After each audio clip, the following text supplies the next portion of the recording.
Hello everyone, welcome to बी1। आज से हम रिएक्ट पे एक नई वीडियो लेक्चर सीरीज स्टार्ट करने वाले हैं, जो कि होने वाले हैं बेसिक्स से लेके एडवांस तक, जिसमें हम सारे कंसेप्ट्स जो कि रिएक्ट से रिलेटेड हैं सारे कवर करने वाले हैं। सो वीडियो स्टार्ट करने से पहले जो भी प्री रिक्विजिट्स हैं उनके बारे में हम जानेंगे। तो यहाँ पर हमारा जो रिएक्ट है वो on the top of JavaScript लिखा गया है। तो उसके लिए आपको थोड़ी थोड़ी जो कंसेप्ट जावास्क्रिप्ट की होती है वो सारी कंसेप्ट्स थोड़ी थोड़ी आनी चाहिए। जैसे कि यहाँ पर देखो, डॉम मैनिपुलेशन हो गया। उसके बाद फंक्शंस जो भी रिएक्ट में यूज़ होते हैं या जावास्क्रिप्ट में यूज़ होते हैं, ECMAScript के सारी फीचर्स आपको आनी चाहिए। उसके बाद CSS की स्टाइलिंग कैसे करते हैं हम, उन सब चीज़ों के बारे में आपको थोड़ी थोड़ी जानकारी होनी चाहिए। उसके बाद HTML का नॉर्मल वेब स्ट्रक्चर कैसे होता है, HTML का स्ट्रक्चर कैसे हम क्रिएट करते हैं, वो सारी चीज़ों के बारे में आपको जानकारी यहाँ पर होनी चाहिए। जैसे कि टैग्स, फॉर्म्स, डिव और स्पैन। ओके, अगर आपको इन सब चीज़ों के बारे में अगर जानकारी नहीं होगी तो मैं स्क्रैच से ये कोर्स डेवलप कर रहा हूँ। तो साइड बाय साइड मैं आपको सिखाते रहूँगा, जो भी बेसिक इसके टर्म्स होंगे वो भी अब मैं आपको सिखाते रहूँगा। तो व्हाट इज़ अ रिएक्ट, हमने यहाँ पर डेफिनेशन भी लिखी है, अ JavaScript library for building user interfaces.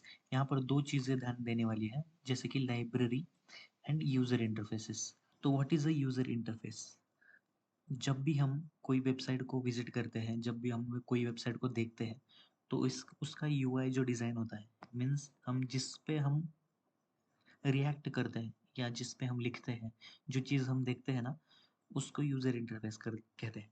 तो यूज़र इंटरफेस को डेवलप करने के लिए हम रिएक्ट का यूज़ करते हैं। So and then what is a library. So library is a collection of pre written code. तो ये लाइब्रेरी क्या होती है कि प्री रिटन जो कोड हम लिखते हैं, मीन्स कोड यहाँ पर लिख के रखे हुए हैं, उनको डायरेक्टली आप यूज़ कर सकते हो। मॉडल्स एंड फंक्शंस, यहाँ पर मॉडल भी रखे हुए हैं, फंक्शंस भी रखे हुए हैं, that developers can use to perform specific task without writing everything from scratch. Okay, देखो ये सेम ही लाइब्रेरी का कंसेप्ट है। देखो हमारे पास बहुत सारी बुक्स होती है लाइब्रेरीज में, जो कि प्री रिटन होती है, जो आप डायरेक्टली लेके आप रीड कर सकते हो। राइट, वैसे ही यहाँ पर कोड लिखा हुआ पहले से ही है, और उनको डायरेक्टली आप क्या कर सकते हो, आपके प्रोजेक्ट में यूज कर सकते हो। सेम ही कंसेप्ट है लाइब्रेरी का, जो हमारा रेगुलर लाइफ में कंसेप्ट होता है ना, यही लाइब्रेरी का यहाँ पर कंसेप्ट है। It provides it provides reusable functions functions helping developers speed up their development and maintain clean efficient code. It provides reusable functions। तो यहाँ पर जब भी आप लाइब्रेरी में कोई बुक लेके जाते हो या लाइब्रेरी से कोई बुक लेके जाते हो, तो आपको वो वापस देके देनी पड़ती है। सेम कंसेप्ट यहाँ पर क्या लिखा है कि आप रीयूजेबल कंसेप्ट कंपोनेंट्स यूज कर सकते हो या फंक्शंस यूज कर सकते हो, जो कि आप डेवलप कर सकते हो या डेवलप किया हुआ आपके प्रोजेक्ट में यूज कर सकते हो। Helping developers to speed up the development and maintain clean efficient code. तो इससे क्या होता है कि डेवलपमेंट की स्पीड बढ़ती है, बहुत ज़्यादा स्पीड बढ़ जाती है इससे। और क्लीन कोड, हमारे पास बहुत सारे कलेक्शंस भी है जो कि प्री रिटन है, जिसका हम डायरेक्टली यूज़ कर सकते हैं। लेकिन अगर आप स्क्रैच से अगर स्टैक का कोड लिखो या स्क्रैच से अगर आप डिक्शनरी का कोई कोड लिखो, तो वो बहुत हैक्टिक हो जाएगा आपके लिए।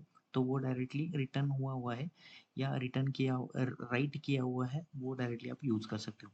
Efficient code, clean and efficient code.